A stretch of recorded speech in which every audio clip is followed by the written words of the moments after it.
Hello friends, మనం UPSC civil service examination 2025 ప్రిలిమ్స్లో questions చూస్తున్నాం కదా. నెక్స్ట్ క్వశ్చన్ చూద్దాం. నెక్స్ట్ క్వశ్చన్ వచ్చి మనకి 4 స్టేట్మెంట్స్ ఇచ్చారు. 4 స్టేట్మెంట్స్లో కరెక్ట్ స్టేట్మెంట్స్ ఏవి అని అడిగారు. స్టేట్మెంట్స్ వచ్చి లోక్పాల్ అనే కాన్సెప్ట్ మీద మనకి క్వశ్చన్ వచ్చిందనమాట. సో మనకి ఇప్పుడు స్టేట్మెంట్స్ చూద్దాం. ఫస్ట్ స్టేట్మెంట్ చూస్తే The power of Lokpal applies to public servants of India but not to the Indian public servants posted outside India. So మనకి ఇది ఇన్కరెక్ట్ అనమాట. లోక్పాల్ అనేది మనకి పబ్లిక్ సర్వెంట్స్ ఆఫ్ ఇండియా, మనకి public servants out side India ఉన్నా కూడా లోక్పాల్ అనేది మనకి అప్లికబుల్ అవుతుందన్నమాట. సో మనకి ఫస్ట్ స్టేట్మెంట్ నాట్ కరెక్ట్ అని తెలిస్తే కరెక్ట్ స్టేట్మెంట్స్ అడిగారు కాబట్టి సి ఆప్షన్ ఎలిమినేట్ అయిపోతుంది. సి ఆప్షన్ ఎలిమినేట్ అయిపోతే మనకి ఆటోమేటిక్గా ఫోర్త్ కూడా ఇన్కరెక్ట్ అయిపోతుంది. లేదంటే మనకి ఫోర్త్ స్టేట్మెంట్ నాట్ కరెక్ట్ అని తెలిస్తే ఫస్ట్ స్టేట్మెంట్ ఎలిమినేట్ అయిపోతుంది. సో మన ఫోర్త్ స్టేట్మెంట్ చూసుకుంటే the Lokpal cannot enquire into the allegations of corruption against the sitting prime minister of India. So మనకి sitting prime minister of India కూడా మనకి Lokpal applicable అవుతుంది. Not అన్నారు కాబట్టి మనకి కెనాట్ అన్నారు కాబట్టి ఇన్కరెక్ట్ అనమాట. So first statement incorrect, fourth statement incorrect. C అనే ఆప్షన్ మనకి ఎలిమినేట్ అయిపోయింది. సో మనం ఇప్పుడు చెక్ చేయాల్సింది second statement, third statement. Second statement చూసుకుంటే the chairperson or a member shall not be member of parliament or member of legislature of any state or union territory. So ఇక్కడ వరకు కరెక్టే. And only the chief justice of India whether incumbent or retired has to be chairperson. So ఇక్కడ only chief justice of India అన్నారు. Only ఇది incorrect అనమాట. So మనకి not only chief justice of India, మనకి others కూడా eminent జ్యూరిస్ట్స్ కూడా మనకి చైర్పర్సన్గా అవ్వచ్చు అనమాట. సో మనకి సెకండ్ స్టేట్మెంట్ కూడా నాట్ కరెక్ట్, ఇన్కరెక్ట్ కాబట్టి బి ఎలిమినేట్ అయిపోయింది. సో మనం ఇప్పుడు చెక్ చేయాల్సింది థర్డ్ స్టేట్మెంట్ చెక్ చేయాలి. 2 ఆప్షన్స్ మిగిలి ఉన్నాయి. థర్డ్ స్టేట్మెంట్ చూసుకుంటే the chairperson or a member shall not be a person of less than 45 years of age on dates of assuming office as the chairperson or member as the case may be. So మనకి 45 years ఉండాలి chairperson అవ్వాలన్నా member అవ్వాలన్నా లోక్పాల్లో. So మనకి third statement correct అనమాట. మనకి ఏ అనేది answer అవుతుంది. Statement 3 only correct. సో మనం ఇప్పుడు కాన్సెప్ట్ చూద్దాం. మనకి లోక్పాల్ అండ్ లోకాయుక్తాస్ యాక్ట్ అని 2013.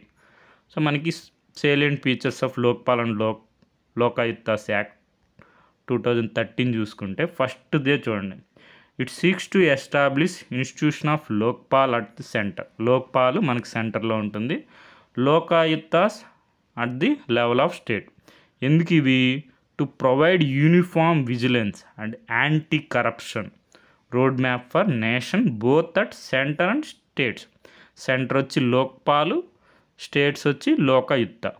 The jurisdiction of Lokpal includes prime minister. First time ఉందండి prime minister.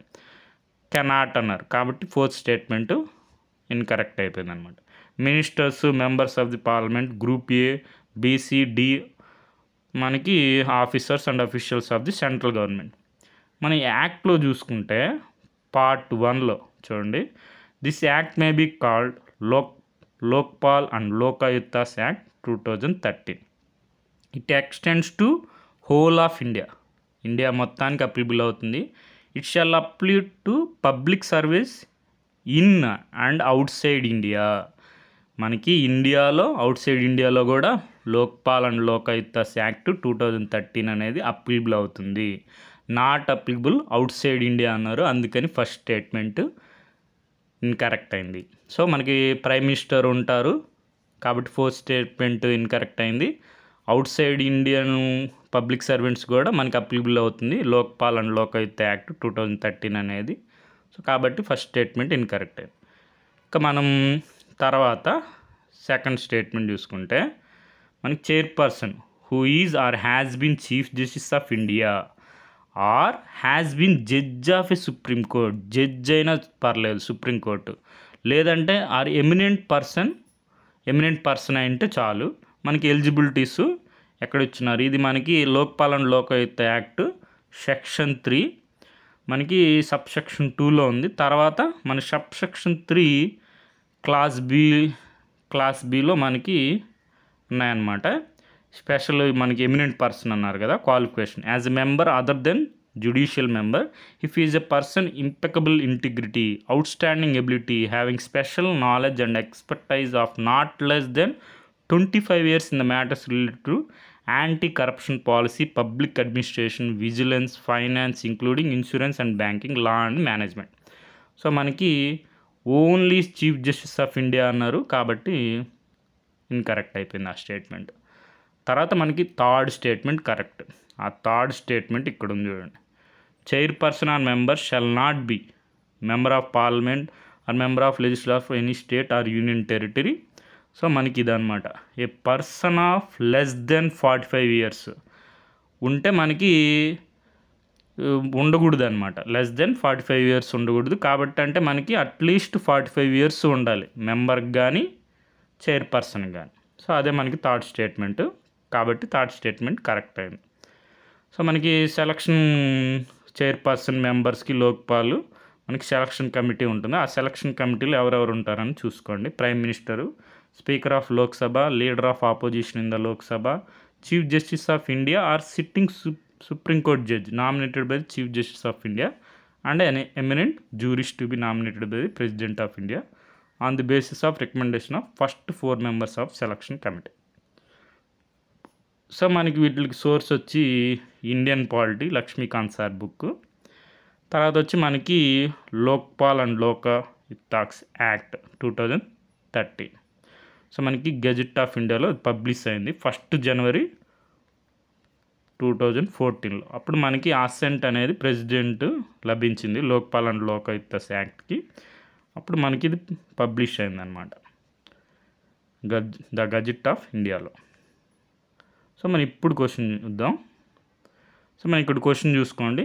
The power of Lokpal applies to public servants of India కరెక్టే, but not to the Indian public service posted outside India. మనం చూసుకున్నాం కదా, whole ఇండియాకు ఉంటుంది public service, in and out of the country ఉంటుంది. So first statement not correct. So మనకి C option eliminate అయిపోయింది. C option eliminate అయితే ఆటోమేటిక్గా 4th కూడా ఇన్కరెక్ట్ అయిపోతుంది అనమాట. Lokpal cannot inquire into the allegations of corruption against sitting prime minister of India అన్నారు, చేయొచ్చు మనకి. సో మనకి కాబట్టి 4th స్టేట్మెంట్ కూడా నాట్ కరెక్ట్. సో మనకి సెకండ్ స్టేట్మెంట్ చూసుకుంటే chairperson or member shall not be member of parliament or member of legislature of any state or union territory. ఇదంతా కరెక్టే, కానీ ఇక్కడ చూడండి and only the chief justice of India అన్నారు, only అన్నారు కాబట్టి not correct. Chief justice of India అయినా ఎక్కర్లేదు, judge అయినా చాలు, లేదంటే ఆర్ ఎమినెంట్ పర్సన్. సో మనం క్వాలిఫికేషన్స్ చూసాం కదా, సో అవి సాటిస్ఫై చేస్తే చైర్పర్సన్ అవ్వచ్చు. సో మనకి థర్డ్ స్టేట్మెంట్ ఒక్కటి correct. Chairperson or member shall not be person of less than 45 years ఉండకూడదు, అంటే మనకి 45 years అబవ్ ఉండాలి. Age on date of assuming office as chairperson or member as the case may be. లోక్పాల్లో chairperson అవ్వాలన్నా member అవ్వాలన్నా మనకి 45 years కంటే above ఉండాలి. సో అది మనకి థర్డ్ స్టేట్మెంట్ కరెక్ట్ కాబట్టి ఏ అనేది ఆన్సర్ అయింది. ఇక్కడ ఎక్స్ప్లెనేషన్ ఉంది చూసుకోండి. సో మనకి మన ఏపీపీఎస్సీ గ్రూప్ 2 మెయిన్స్లో క్వశ్చన్ వచ్చింది. When did the Lokpal and Lokayukta act 2013 came into force? మనకి 1 January 2014లో మనకి ప్రెసిడెంట్ యొక్క అసెంట్ లభించింది. సో మనకి గెజెట్లో పబ్లిష్ అయింది. మనకి ఫోర్స్లోకి వచ్చింది మాత్రం 16th January 2014. 17th Decemberలో రాజ్యసభలో ఆమోదించబడింది. 18th December 2013లో వచ్చి లోక్సభలో ఆమోదించబడింది. 1 January ప్రెసిడెంట్ యొక్క అసెంట్ లభించింది. ఇది ఎలిమినేట్ అయిపోద్ది 4th ఆప్షను. మనకి second option correct. 16th January 2014 అప్పుడు మనకి అమల్లోకి వచ్చిందనమాట. Came into force. Lokpal and Lokayuktas act 2013. So మనకి అబౌట్ లోక్పాల్లో వాళ్ళు నీట్గా ఇచ్చుంటారు. The Lokpal and Lokayuktas bill 2011 was passed by the parliament 17th December 2013. The bill received the honorable president's assent on 1st January 2014 and notified on the same day. మనం చూసాం కదా, gazette of ఇండియాలో notify అయింది. The Lokpal and Lokayuktas act 2013 act came into force 16th January 2014లో 2014లో మనకి 16th January came into force అనమాట. మనకి అమెండ్మెంట్ జరిగింది, ఒకసారి జరిగింది 2016లో. సో ఇది కూడా చూసుకోండి, ఎన్నిసార్లు అమెండ్మెంట్ జరిగిందని కూడా మనకి స్టేట్మెంట్ ఇవ్వచ్చు. ఇప్పుడు వరకు అయితే ప్రస్తుతానికి ఒకసారి జరిగింది. సో మనకి తర్వాత వచ్చి కరెంట్ అఫైర్స్ క్వశ్చన్గా ఇలాంటి క్వశ్చన్ కూడా వస్తుంది స్టేట్ సర్వీస్ ఎగ్జామ్స్లో. చైర్పర్సన్ ఎవరు లోక్పాల్ ఆఫ్ ఇండియా ఇన్ 2024? ఎవరంటే శ్రీ జస్టిస్ అజయ్ మాణిక్యరావు ఖాన్విల్కర్. సో మనకి శ్రీ జస్టిస్ అజయ్ మాణిక్యరావు ఖాన్విల్కర్ గారు మనకి లోక్పాల్కి చైర్పర్సన్ ప్రస్తుతం. సో మనకి లోక్పాల్ యొక్క మోటో చూడండి, మా గృధః కస్యస్విద్ ధనం. సో మనకి ఇది ఈశావాస్య ఉపనిషత్తు నుంచి తీసుకున్నారు. సో మనకి ఈశావాస్యమిదం సర్వం యత్కించం జగత్యాం జగత్ తేన తక్తేన భుంజీత మా గృధః కస్యస్విద్ ధనం. సో ఇది మనకి లోక్పాల్ మోటో, మా గృధః కస్యస్విద్ ధనం. సో దాని మీనింగ్ ఏంటంటే ఇతరుల యొక్క ధనాన్ని మనం ఎవరిది కూడా ఆశించకూడదు అని. సో ఇక్కడ నీట్గా చూడండి, ఓం ఈశావాస్యమిదగం సర్వం యత్కించ జగత్యాం జగత్ తేన తక్తేన భుంజీత మా గృధః. ఇది మనకి లోక్పాల్ యొక్క మోటో అనమాట. మా గృధః కస్యస్విద్ ధనం, మా గృధః కస్యస్విద్ ధనం. సో మనకి ఈశావాస్య ఉపనిషత్తులో మనకి మొదటి మంత్రం అనమాట. సో ఈశావాస్య ఉపనిషత్తు అనేది మనకి శుక్ల యజుర్వేదంలో వాజసేనయ సంహితలో 40వ అధ్యాయంలో ఉంటుంది. దీంట్లో 18 మంత్రాలు ఉంటాయి. ఫస్ట్ మంత్రం నుంచి మనకి లోక్పాల్ యొక్క మోటో మా గృధః కస్యస్విద్ ధనం అనేది స్వీకరించారనమాట. సో మనకి దీనికి తాత్పర్యం చూసుకుంటే, మార్పు చెందే స్వభావం గల ఈ లోకంలో ఉన్న సమస్తము భగవంతునిచే నింపబడాలి. అలాంటి త్యాగ చింతనతో ఈ లోకాన్ని అనుభవించు. ఎవరి ధనాన్ని ఆశించకు. ఇది ఎవరి ధనాన్ని, ఇతరుల ధనాన్ని ఆశించకు అనేది మనకి ఈ లోక్పాల్ యొక్క మోటో అనమాట. మా గృధః కస్యస్విద్ ధనం. సో మనకి స్వామి వివేకానంద గారు చెప్తున్నారు, మనకి సమస్తాన్ని భగవంతంతో నింపివేయాలంటే అర్థం ఏంటంటే సమస్తాన్ని భగవంతంతో నింపివేయాలి. మిథ్యాపరమైన సుఖ దృక్పథంతోనో లేక దుఃఖాలను చూసి చూడకుండా ఉండడం అనేది దాని అర్థం కాదనమాట.